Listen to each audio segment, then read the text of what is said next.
चलिए दोस्तों, नमस्कार। चलिए आज हम लोग माझी शासन व्यवस्था के बारे में जानेंगे।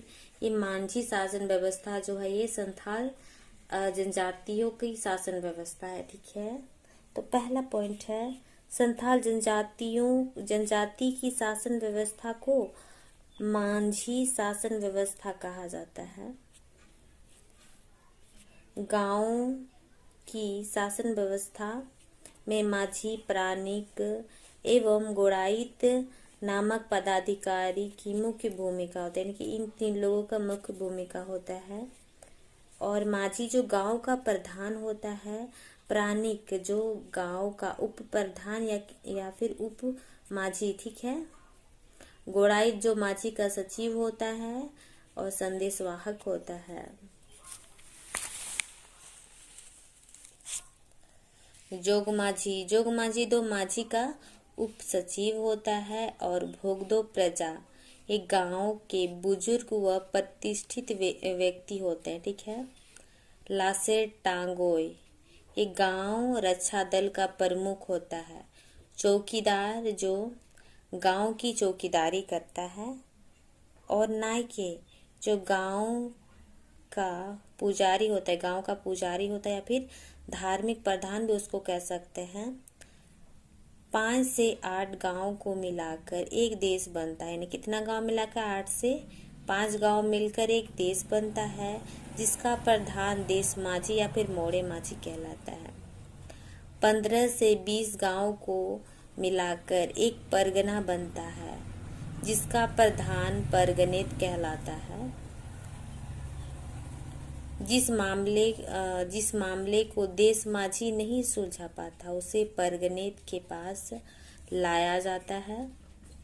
कुछ क्षेत्रों में परगनेतों के ऊपर एक दिसोम परगना होता है, यानी कुछ क्षेत्रों में क्या होता है, परगनेत के ऊपर भी होता है एक दिसोम परगना होता है।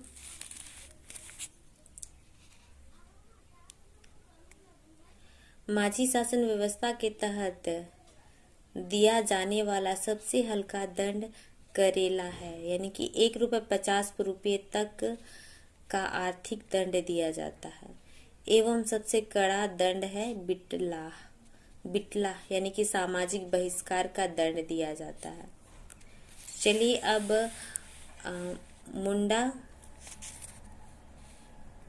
मुंडा मान की शासन व्यवस्था के बारे में जानेंगे।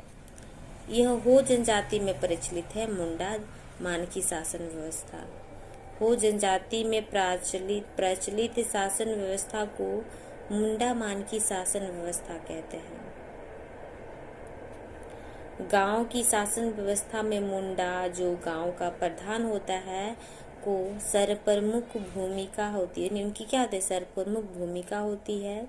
डकवा मुंडा का सहायक होता है और गांव में संदेशवाहक का काम करता है, यानी कि डकवा। देवरी गांव का धार्मिक प्रधान होता है।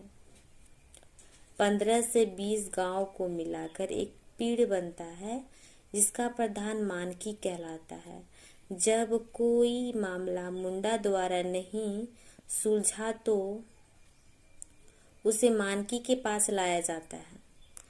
और जब मानकी भी उस मामले को सुलझा नहीं पाता तो उसे 3 मानकियों की समिति यानी कि 3 मानकी बनाकर उस पर विचार विमर्श किया जाता है। अगर आपको वीडियो अच्छा लगा तो प्लीज़ लाइक कीजिएगा। अगर चैनल में आप लोग नए हैं तो चैनल को सब्सक्राइब करें।